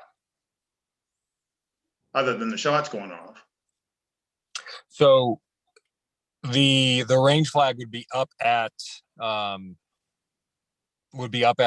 shooting platform where you would be walking up from the vehicles, so that way you would know if you're coming up to a hot range or a cold range. There would not be visible from the road. The property line, though, would be posted. Okay. No, one more question. How big a caliber do you anticipate? 50 caliber firing out there? Or you mentioned a Barrett, and I didn't know what you had in mind. Yeah, so my guess is the majority of what you're going to get is 338 Lapua, which is the kind of the current interesting, everybody who's in the long range shooting is firing that right now. But you will have, I guarantee you'll get some people coming up from, God knows where to fire off a 50 cal Barrett, with a muzzle brake on. So it's possible. But I think the majority of what you're going to be seeing is long range sport shooting with the 338 Lapua probably being your loudest caliber. So you'd never really get into automatic weapons or anything like that, would you? Oh God, no. Okay, all right. Mhm. Yeah, no, we're not doing automatics. If my long-term consideration be if it really did take off, we'd have to consider noise mitigation, some type of baffling. The other full berms, right? The long range shooting, the long range for 1,000 yards, that's not really a concern for long repetitive noise, because it's a very expensive round. So you'll hear, people will take one shot every many minutes. It's not pop, pop, pop, pop, pop. It's, people take minutes to set up their shot, natural point of rest, squeeze, assess their shot. It's minutes again before they're even ready to shoot. It's a slow, kind of deliberate hobby. If we did go forward and expand into I would never do automatic, simply because it's not a good location for that. If we did ever expand, I would imagine I'd have to come back before the town again to get more permission. All right, thank you.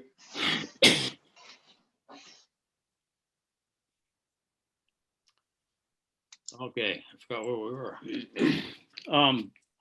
I guess we'll have to put this issue, whether or not we want to have a public hearing. Put it up in front of us and consider it now. Like I said, in the beginning, Tom didn't have his audio on, so. But now that he has his audio on, there's a question. I think that it won't do any harm to have a public hearing. And whether people come or not, the fact that we're offering the opportunity will make them feel better, I think, whether they come or not.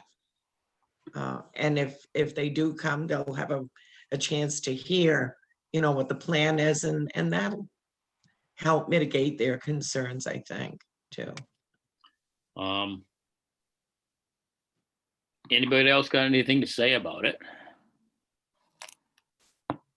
Because this is something I we're mean, gonna, I hate to have a public hearing over guns, well, but no, I mean, it's like, it's not about the guns per se, it's about the noise. no, it isn't. It No. isn't. It's, But I just think it would be a good idea for this, just for the appearance of the town being open to our taxpayers, So, it may not really be an issue when we get there, because Exactly. There might not be anyone there. the range is gonna be, what, 1,500 feet away from the nearest residence. Mhm. But, see, I don't know. I've never been there when, I can't say because, I'm not there listening to it. So does anybody object to having a public hearing? Are there any objections to it? Mo? Morris? Are you gotta unmute yourself, Mo. You have to unmute yourself somehow. Yeah, he'll have to do it. I can't do it anymore. There's a button someplace up there. If you run Oh. your, On your left, Mo, I got it. there's a button on the bottom left of your You got screen. it. Tap the You got it. screen. Oh, there You you are. got it. You got it. I don't see what the public hearing is gonna do. This is private property. It may make people feel good, but that's all it's gonna do. In the end, is it going to change the decision of whether or not we would approve this gun range or not? good point. It's gonna Well, allow them I- the opportunity to respond. I mean, Tom said a lot of these people didn't know until late this evening that we're having this discussion. And I Right. appreciate that, Brett. All I'm saying is, it's still private property. Yeah, it's his property. As long as he's meeting all the codes, you can complain about your neighbor all you want. It doesn't change things. I don't think that I'm gonna change my vote because somebody doesn't want, because a neighbor doesn't want something on a budding piece of property that's privately owned.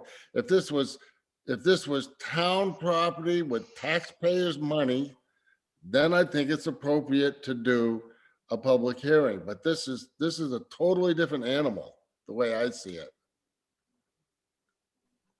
That's just my input. Joel?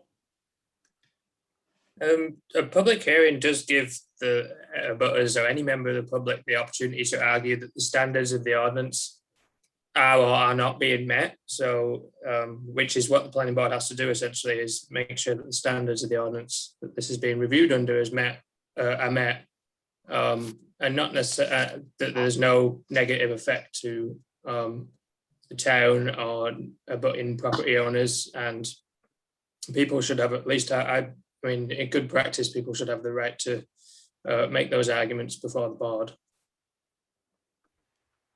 Okay, Yeah, I can understand being able to make the arguments, so.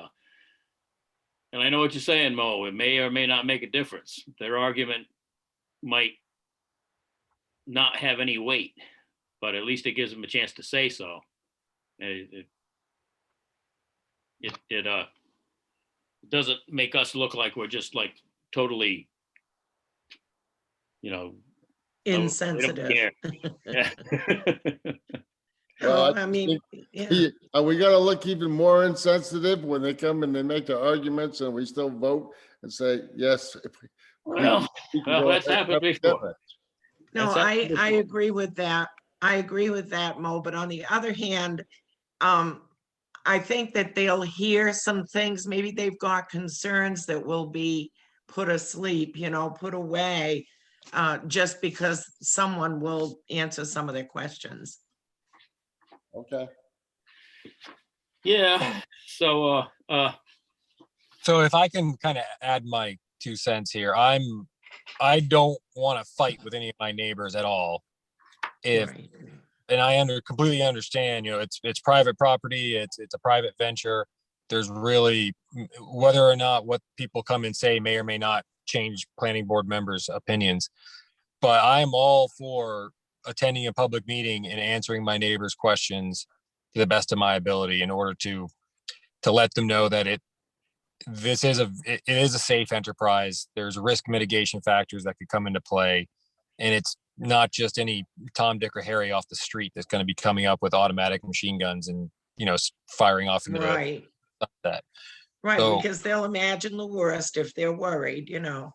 Yeah, exactly. And I'm on board. I'm on board with attending a public meeting in order to talk with them. So I say, we move forward with the public hearing. Yep, I'll second it. okay, I say we'll set up a public hearing and, as quickly as possible. I guess I don't know how soon we can do it, but. I think the town ordinance says within 40 days. Yeah, so it'd probably be the next meeting. We'll probably have a public hearing. Sure. Is that okay, Catherine? That will be fine. All righty. So we'll have a public hearing and basically it'll be about whatever people discuss, I guess. And we won't be going through the finding of facts again. We'll be we'll be voting that day, correct? Yeah, Right. finding of facts and we can put off the vote. We didn't find any conditions on the application. And the public hearing, we'll consider the public hearing and then make our vote. Yep. How was that? Then we'll sign the documents after. Yes. Yep. Yep, But for the storage building, we will sign the Right. documents as yeah. soon as we can. So for Okay. the next regular meeting of the planning board, if you meet on your regular day, it would be May 10th. Yeah, okay.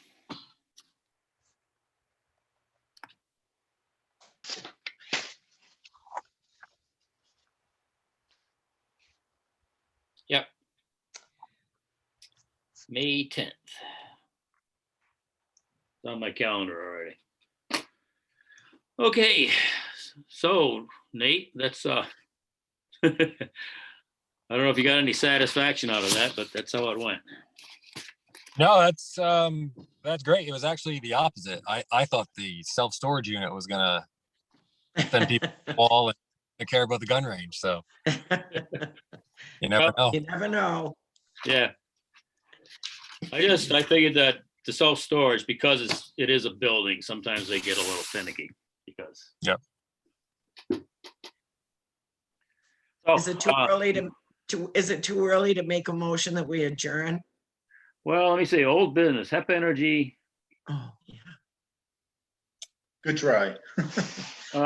So what do we have to do about it? I guess I don't know what we're really talking about with HEP Energy. We got an opinion about whether it's legal, and it is legal, so. It sounded like it's legal. Yeah, Yeah. and She, there's a precedent because we allowed Chinbro to do pretty much the same thing. down that's on- exactly right. So it's not like we're breaking any new ground here. No, So, unless we got anything else to discuss, and that's all we need on that one. Isn't that right, Catherine? So what you're saying is that you are concurring with the town attorney's opinion that the project HEP Energy USA LLC Long Road Development Company proposal for a solar energy project would be allowable as it is proposed Yes, and under the essential uses. yes. I um, make a motion for that. Yes. That we Got it, should right? do that. we have a second on that. I'll second. Okay, all in favor? Raise your hand. Aye. Aye. So that passes. Yeah, and like I said, we allowed Chinbro permission to put a solar farm up on Snake Root Road, part of Tom's property. And like I said, there's precedence here, so it works. So basically, they've got their answer now, and if they wish to proceed forward, they can put together a full site plan review. Yeah, Wow. Just- good. If I could just ask, and I apologize, I may have missed this when you were reading it, Catherine. This is Dave Kane from Long Road. Did you mention that it's considered a permitted use in both the C4 and the R2 zoning districts? Yes, that's what the legal opinion indicates. Great, Yeah, I can send Great. you a copy of that tomorrow, very good. and anyone else that wants to have, I'll send it to you and you distribute it. Very good. Thank you. These are allowable conditional uses. Mhm. And well, when it was written, I don't think solar fields were even imagined. So, we got to kind of think in today's terms. They did think about windmills back then, but not solar panels. But then, but yeah, Let me write that one down, too. and it's happened before, so it's allowable. Very good. Thank you. You're welcome. The next discussion, do we have any continued discussion items, or are we all getting antsy and ready to go?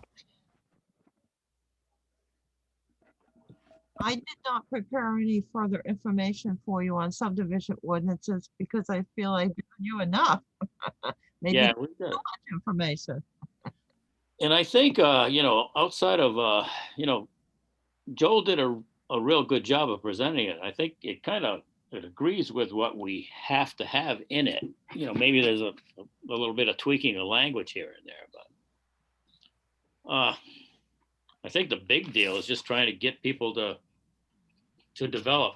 And the way I look at it, if you get a subdivision, you're able to maintain sprawl. Or contain sprawl.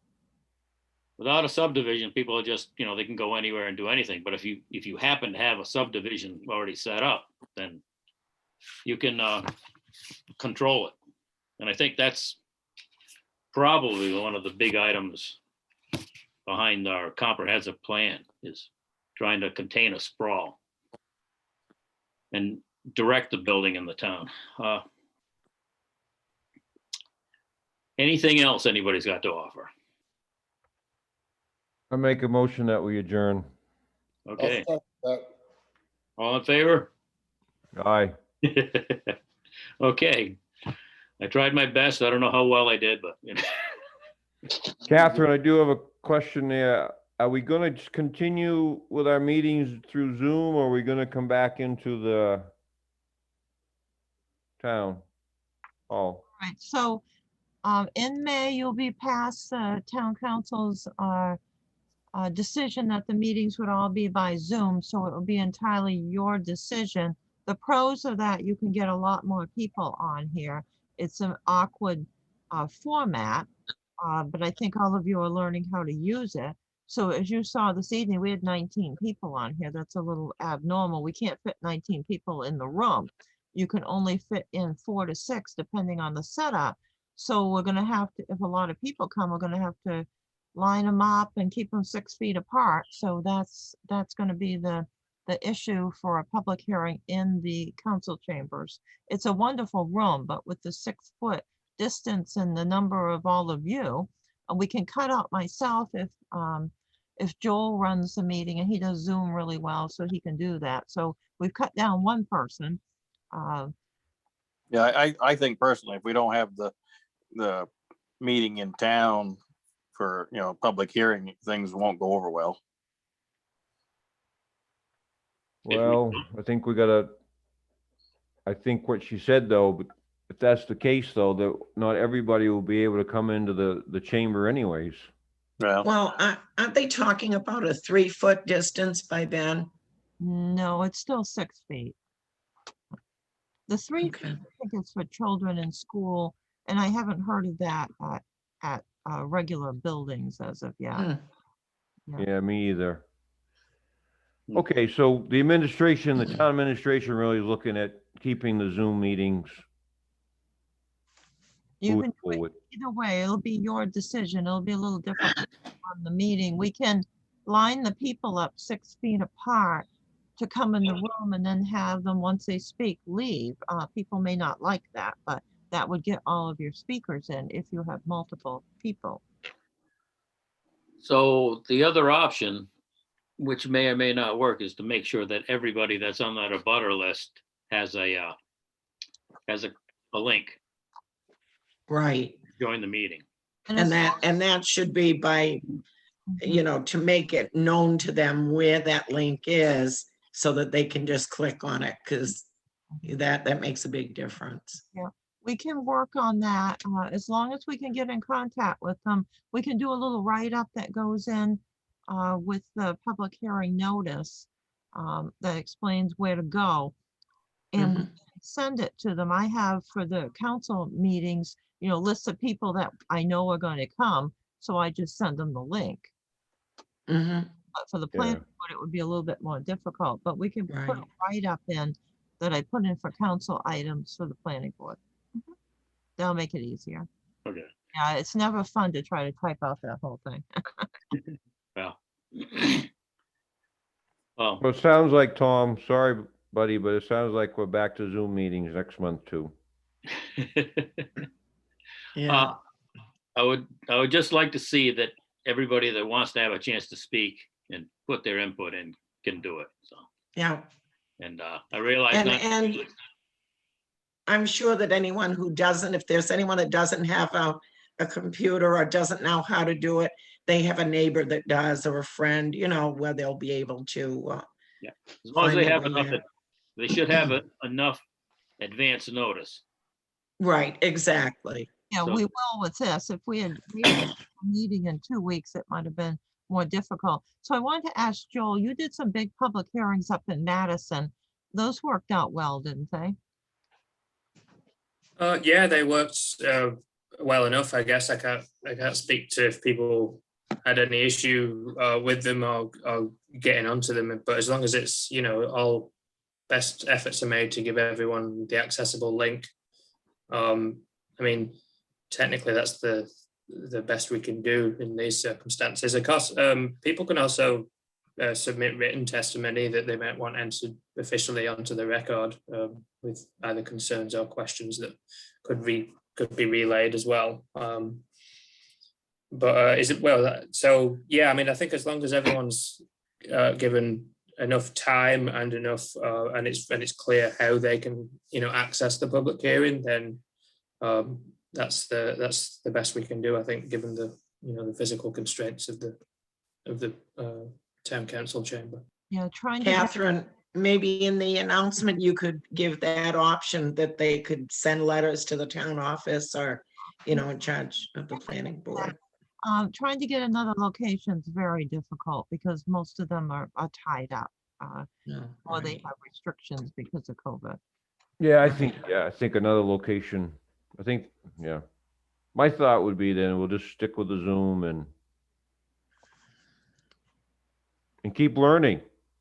Mr. Yeah. Chairman, you're learning the process and how to That's it. manage it all. It's a lot different when you gotta sit in, you know, an actual meeting rather than talking to your kid.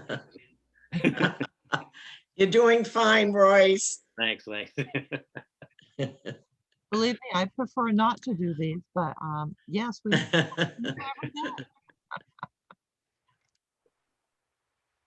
So. it sounds Okay, all set. Okay, so thank you, Good night, Catherine. everyone. Thank you. thanks for showing up. Thank you, See you next Joe. time.